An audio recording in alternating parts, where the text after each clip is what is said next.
Welcome to the most powerful story you'll ever hear. A story of rejection, struggle, belief, and unstoppable courage. This is not fiction. This is real. This is the story of two broke guys who couldn't pay their rent. So they came up with a crazy idea. Rent out air mattresses in their living room. They were laughed at. They were rejected over 1,000 times. They were drowning in debt. But they didn't give up. Today, that one idea has changed how the world travels. Their startup is now worth over $100 billion. And millions of people across the world sleep in their rentals every single night. Yes, this is the real success story of Airbnb. And if you listen till the end, it will inspire you, teach you, and maybe change your life. From this story, you will learn how to survive when you have no money, how to believe when no one supports you, how to create something world-changing with almost nothing, how to turn rejection into power, and how you too can start from zero. And the best part? You'll also improve your English, because this story is told in simple, powerful, beginner-friendly English. So you learn English while being inspired. So sit back, take a deep breath, because this story is emotional, motivational, and completely unforgettable. Let's begin. Part 1. Two guys, no money, one air mattress. The story begins in the year 2007 in San Francisco, California. Two friends, Brian Chesky and Joe Gebbia, were struggling. They had just moved to San Francisco. They were broke. Their rent was $1,150 per month, and they couldn't afford it. They had no job, no big business plan, no savings, just a dream. Let's build something. But dreams don't pay rent. So one day, they saw something interesting. A big design conference was coming to town. All the hotels were completely sold out. Suddenly, Joe had an idea. Joe said to Brian, "What if we rent out our living room? We don't have a bed, but we do have 3 air mattresses." Brian looked confused. "Air mattresses?" Joe smiled. "Yeah, let's offer air bed and breakfast. We'll give them a mattress, some breakfast, and charge them money." It sounded insane, but they were desperate. So they quickly made a simple website just for this small event. They posted it online. "Stay with locals, sleep on an airbed, get homemade breakfast." And then they waited. Soon they got 3 bookings.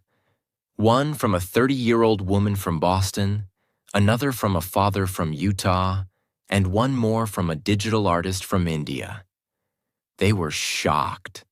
Strangers were paying money to sleep in their living room. That weekend, they made $240. Not much, but it was the first time their idea made real money. It felt like magic. But once the design conference ended, the bookings stopped. Their website was empty again. They realized something painful. One small event helped us, but this is not a real business yet. They needed a bigger plan, so they called another friend, Nathan Blakarczyk, a computer engineer. He joined as the 3rd co-founder.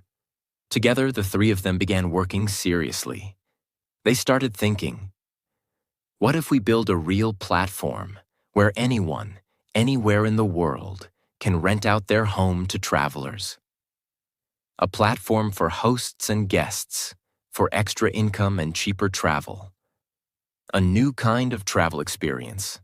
They renamed the idea Airbnb.com, short for Air Bed and Breakfast.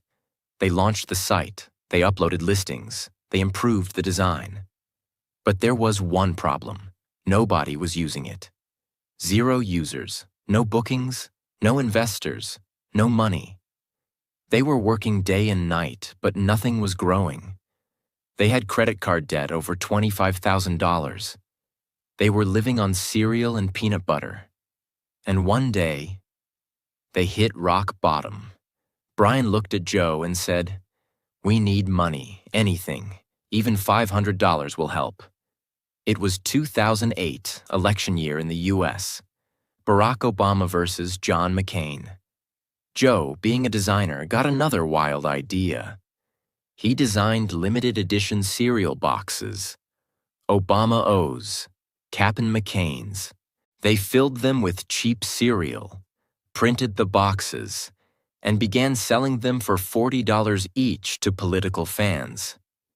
Believe it or not, they made $30,000 from cereal boxes. That saved Airbnb. They used that money to keep building the platform. But they still had no users. Now came the hardest part. They went to investors in Silicon Valley to pitch their idea. They were rejected over 1,000 times. Some investors said, "No one will sleep in a stranger's house. This is not a scalable idea. It's too risky, too weird." One investor even said, "This is the worst idea I've ever heard." But Brian, Joe, and Nathan didn't give up. They kept going, even when everyone laughed at them. They were not chasing success. They were chasing survival. They were broke. They were tired. But deep down, they still believed, if we can survive this, we can change the world. And that belief, that unshakable courage, is what kept Airbnb alive when it should have died. Brian Chesky was tired. Joe Gebbia was frustrated. Nathan was debugging the code all day. They sat on the floor in their small apartment in San Francisco, trying to decide what to do next. Then, Brian got an email. It was from a friend who told him, "There's a startup program called Y Combinator. They help small founders like you build big companies. You should apply." Brian had heard of them. Y Combinator YC was famous for helping companies like Dropbox and Reddit. But YC only accepted the best. Would they accept 3 guys renting out airbeds? They didn't know. But they applied. Y Combinator called them for an interview. It was in Mountain View, California, in a small office. Paul Graham, the co-founder of YC, listened to their pitch. Brian was nervous. Joe was sweating. Nathan was quiet. They explained how strangers could sleep in each other's homes. They explained how they rented airbeds and made cereal boxes. At first, Paul looked confused. He said, "People are really doing this? Sleeping in strangers' homes?" Joe replied, "Yes, they're doing it already, and they love it." Paul paused. Then he smiled. He said, "It's weird, it's crazy, but it just might work." Airbnb was accepted into Y Combinator. They received $20,000 in seed funding. Not much, but to them, it felt like $1 million. More importantly, they now had access to mentors, investors, and a network of startup leaders.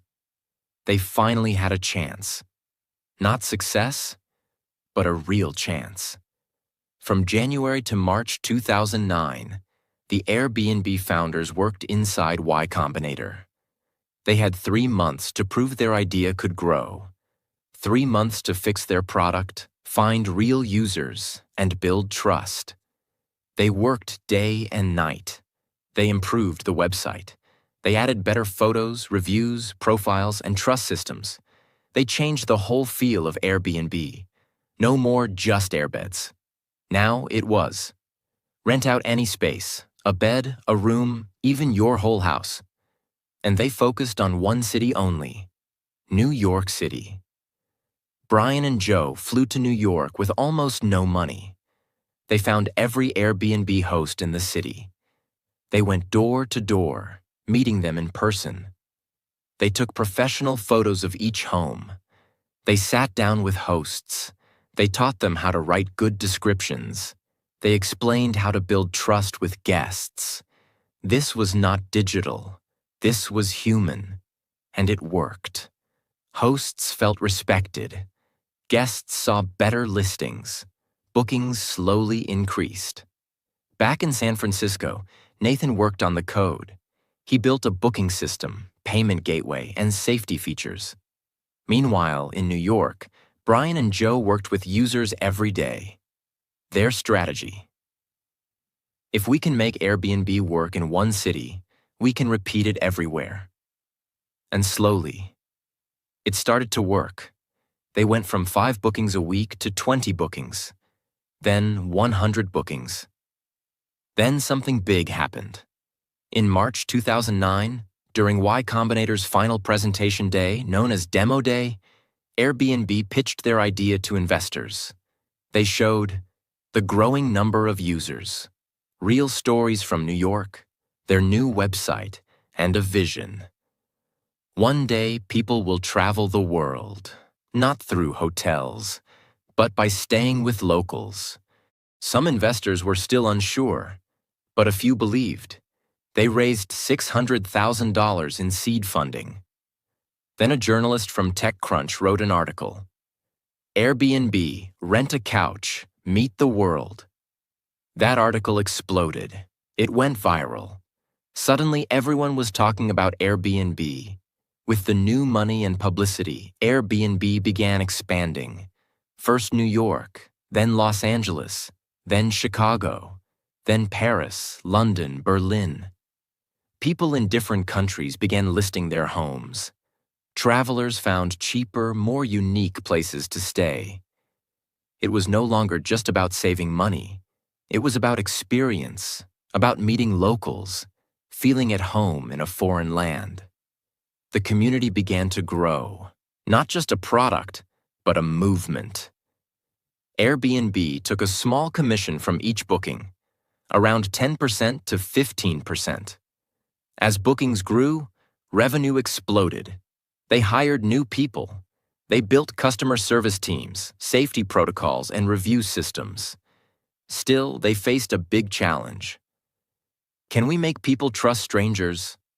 So they created verified IDs, host guest messaging, ratings and reviews, secure payment system, 24/7 customer support.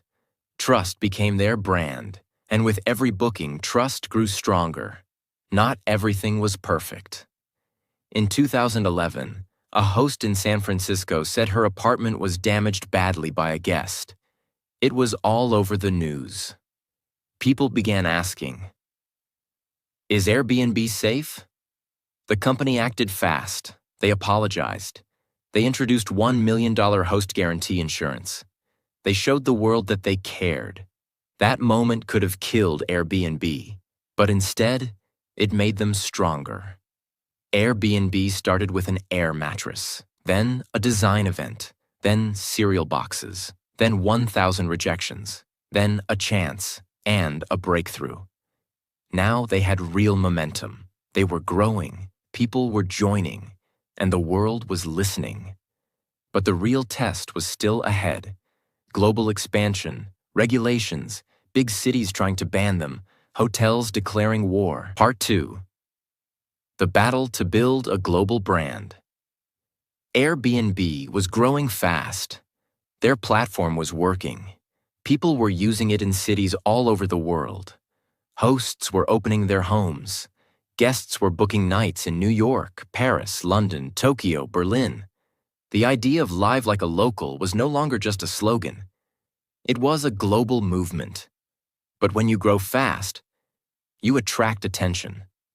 Some of it is good, some of it dangerous. In this part, Airbnb enters a new stage, a battle for trust, survival, and global expansion. Let's begin. Between 2011 and 2013, Airbnb expanded into more than 190 countries. That's right. In just a few years, it became one of the fastest-growing travel companies in the world. They now had over 500,000 listings in 33,000 cities across 192 countries.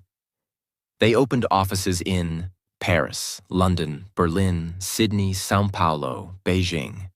They hired teams who understood local cultures, laws, and languages. This was no longer 3 guys in an apartment. This was now a company with hundreds of employees and millions of users. Airbnb was becoming a global travel empire. But that kind of success, it comes with problems. As Airbnb grew, cities around the world started pushing back. Governments were confused. They said, "Are these homes, hotels? Are these renters, business owners? Who's paying tax? What about safety rules?" Cities like New York, Paris, Barcelona, Tokyo, and San Francisco began creating strict rules. In some places, Airbnb was even banned. Hotel associations got angry. They said, "Airbnb is killing our business. They are stealing our guests." They began campaigning against Airbnb, spending millions to influence local laws. Some cities passed new regulations. Hosts had to register. Rentals were limited to certain days. High taxes were added. Suddenly, Airbnb was not just a tech company. It had become a political company. Airbnb didn't fight back with anger. They used strategy, law, and communication. They built public policy teams in each region, hired lawyers to work with local governments, created tax agreements to help cities earn money, introduced new safety and trust programs. They said, "We don't want to break laws. We want to work with cities. Airbnb is not the enemy. We're the future of travel." This made a difference.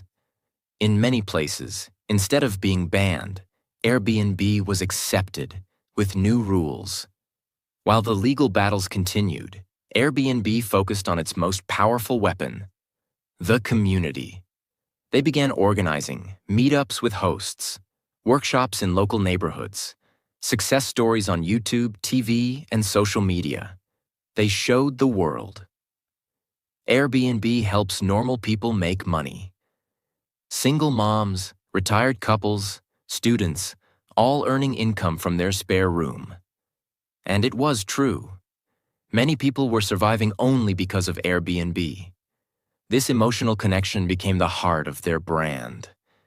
Airbnb was no longer just about beds. It was about belonging. They launched a new mission statement, "Belong anywhere."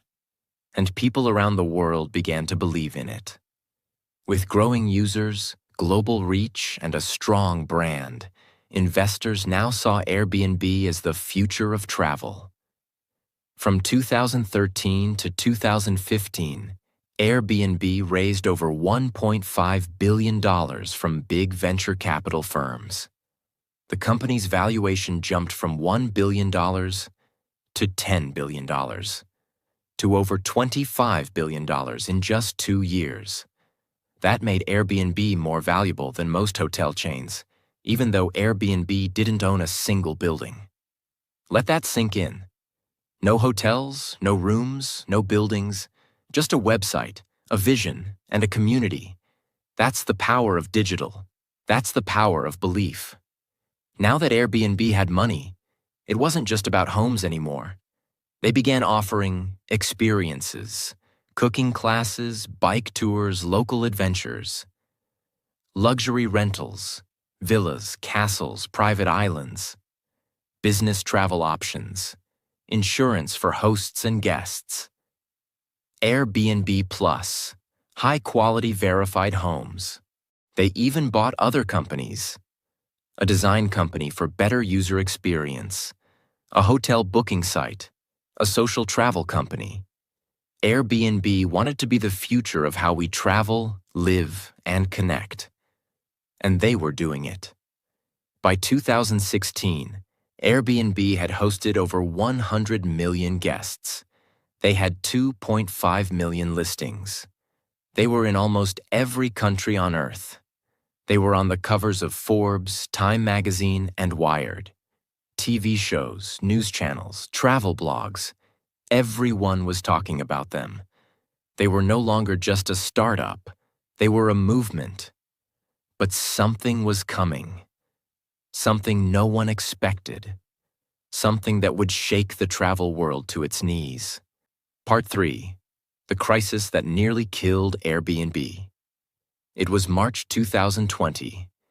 Airbnb, a global travel company, was standing on top of the world. More than 100 million guests. More than 7 million listings. Operating in 190-plus countries. Valued at over $35 billion. And preparing for a massive IPO, initial public offering. But then, COVID-19 arrived, and everything collapsed. Borders were closed, planes were grounded, hotels, homes, and Airbnbs sat empty. Countries went into lockdown. Cities turned silent. People were afraid to travel. Some weren't even allowed to leave their homes. And Airbnb, a company built on travel, movement, and human connection, was now in the middle of a disaster. Almost overnight, their business was gone. Airbnb's revenue dropped by 80% in just 8 weeks. That's not a small dip. That's like falling off a mountain. Cancellations flooded the system. Millions of dollars had to be refunded. Hosts were angry. Guests were scared. Employees were confused. The future was dark. Brian Chesky, the CEO, later said, "It felt like I was watching a car crash in slow motion, and I was the one driving." This was no longer about growing the company. It was about saving it. By May 2020, Airbnb was burning money fast. The company was losing hundreds of millions of dollars every month. They had to make a decision, or the company would die. Brian Chesky and the leadership team did something heartbreaking. They decided to lay off 25% of the entire company. That was 1,900 employees. People who had worked there for years. People who loved Airbnb. People who believed in the mission. It was the hardest moment in Airbnb's history, but the way they handled it was different. Most companies fire people and walk away, but Airbnb did it with humanity, honesty, and love. Here's what they did. Each laid-off employee received a minimum of 14 weeks' pay. Airbnb kept their laptops so they could job hunt remotely. They built a special talent directory to help other companies hire them. The CEO personally wrote a public letter explaining everything with full transparency. They gave extra equity to employees so they could still benefit from Airbnb's future. And at the end of the letter, Brian Chesky wrote, "This is not just a company, it's a mission, and it's filled with people who made it magical. Even in pain. Airbnb chose love. Now that travel was frozen, Airbnb had to rethink everything. They started asking, what do people need right now? What can Airbnb offer if the world isn't traveling?" And they listened. People were tired of being stuck at home. They were looking for safe, local getaways, homes with long-term stays, private, clean, remote places to work or isolate. Small cabins, countryside cottages, and peaceful hideaways. Airbnb made a massive shift. They added new categories, monthly stays, work-from-anywhere homes, enhanced cleaning listings, flexible cancellation options, near-me search features.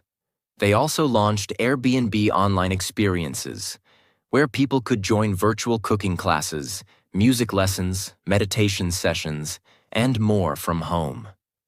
Suddenly, Airbnb became more than travel. It became about connection, learning, and healing. This pivot worked. Slowly, bookings started returning, not for international travel, but for domestic getaways. People in the US, Europe, and Australia began booking local trips within driving distance. Instead of hotels, they chose private homes, cleaner, safer, and more personal. By late 2020, Airbnb was starting to breathe again. And then, something even bigger happened. In early 2020, Airbnb had canceled its plan to go public.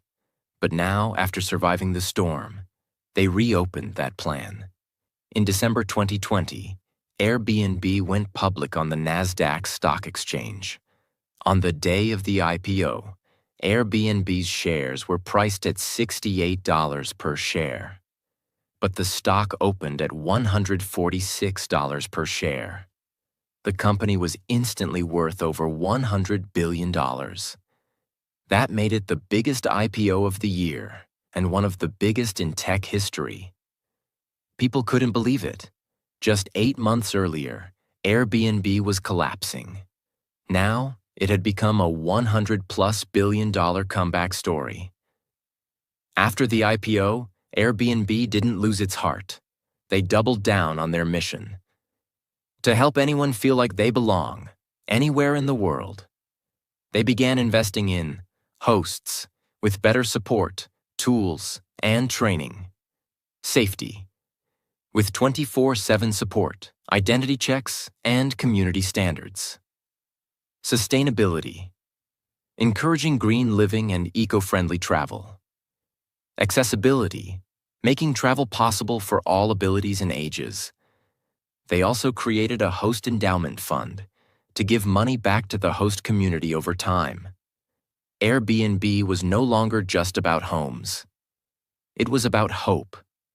By 2022 and 2023, Airbnb had hosted over 1.4 billion guests, grown to over 150 million users, offered 6 million plus active listings worldwide, maintained a market value between $70 to $100 billion. They were no longer just surviving. They were leading. And they continued to evolve, with new innovations like Airbnb categories, treehouses, tiny homes, castles, Airbnb rooms for solo travelers, guest favorites filter, AI tools for better hosting and planning. They even introduced Airbnb.org, a nonprofit program to house refugees, emergency workers, people displaced by war or disaster. Today, Airbnb is more than a travel company. It's a brand that stands for human connection, economic empowerment, adventure with trust, community and creativity. And it all started with a problem: can't pay rent.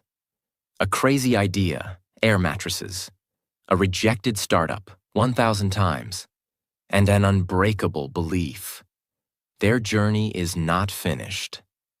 But it has already changed how the world thinks about travel, home, business, and belonging. Joe Gebbia was always different.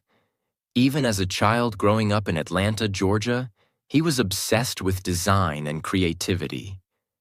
He went to Rhode Island School of Design, or ISD, one of the best art schools in America. That's where he met Brian Chesky. And they became roommates. While other students dreamed of careers in big companies, Joe had a wild idea. What if we used design to change the world? He believed in beauty, simplicity, and emotion, not just in art, but in human experience. When Airbnb was just an idea, Joe wasn't thinking about money. He was thinking about how to make people feel at home, how to design trust between strangers, how to make ordinary people feel special when they travel.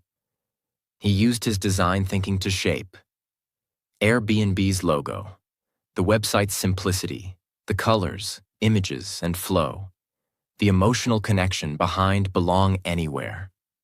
Joe believed that design could solve human problems, and Airbnb became proof of that. Brian Chesky wasn't a business guy. He was a bodybuilder in college and also a designer. He had no MBA, no tech background, no CEO experience. But when Airbnb began to grow, he had to become a leader, fast. And leadership wasn't easy. Brian had to fire people he cared about, sit in investor meetings where they laughed at him, make decisions that affected millions of lives, stand in front of cameras and explain problems during global crises. At one point, when the company was drowning in debt, Brian wrote in his journal, "I feel like I'm swimming in the middle of the ocean, with no land in sight, and I'm getting tired." But he didn't stop. Instead, he asked himself, "What do I believe in?"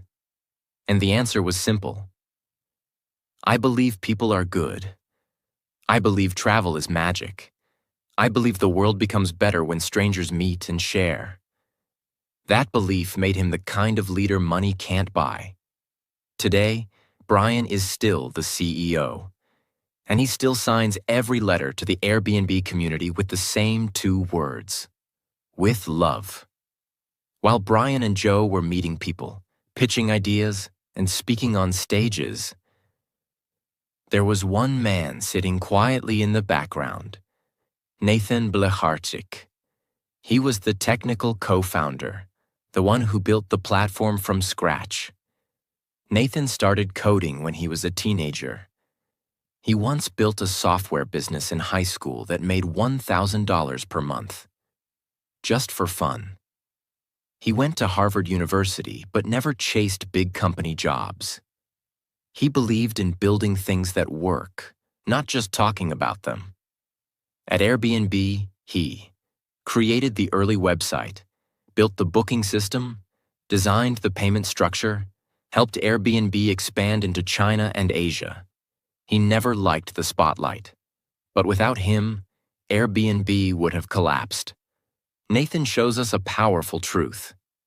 You don't have to be loud to be legendary. You don't have to be famous to change the world. While the world saw Airbnb growing, the founders were exhausted inside. They slept in airports during early pitches, ate cheap food because they couldn't afford anything else, missed birthdays, holidays, and weekends with family, burned out from the pressure, were afraid, constantly, that everything might fail. One night in 2010, Brian Chesky stayed in the office until 3 a.m.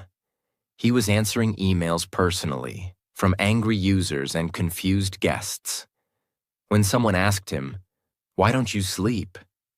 he answered, "Because this is not just a company. This is my life." They weren't building a business. They were building their soul into a product. And that is what made Airbnb different from other companies. It wasn't about money first. It was about people first. In the early years, their families didn't understand.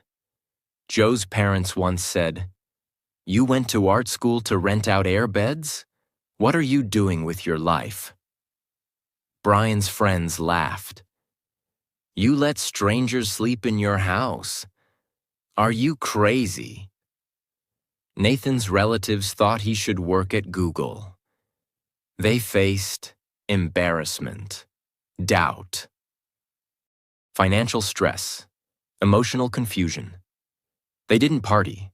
They didn't buy expensive things. They worked and worked and worked. For years, nothing worked. But then, everything did. And that is how legends are built. Part 4. The dream that belonged to the whole world. After years of pain, pressure, rejection, and risk, Airbnb had finally become one of the most valuable and loved brands on earth. But the real success? It wasn't just in their valuation, not the IPO, not the billions of dollars, not the headlines. The real success was this. They changed how the world feels when it travels. They changed what it means to be a stranger. They created belonging in a world full of distance. Before Airbnb, people thought, you need a hotel to feel safe. You need big companies to feel comfortable. You need money to travel the world. But Airbnb showed something different. They proved that a normal person can be a host. A small apartment can feel like home. A human connection can be more powerful than 5 stars on a wall. They created a new category of life, somewhere between home and hotel, somewhere between business and friendship, somewhere between fear and trust. Airbnb didn't just build a company, they built a culture. At the heart of everything, from the first airbed to the billion-dollar IPO, was one simple belief. People are good. That's it. The entire company was built on the belief that if you give strangers a chance, they'll surprise you. If you give trust, you'll receive it. If you open your door, you might open your heart too. It's not just about travel. It's about humanity. Brian Chesky once said, "We used to live in a world where everyone locked their doors. We created a world where people unlocked them again." Behind every Airbnb booking, there's a story, like a retired woman in Lisbon who hosts guests to feel less lonely, and now has friends in 40 countries. A single father in Thailand who paid for his daughter's education by renting out a tree house.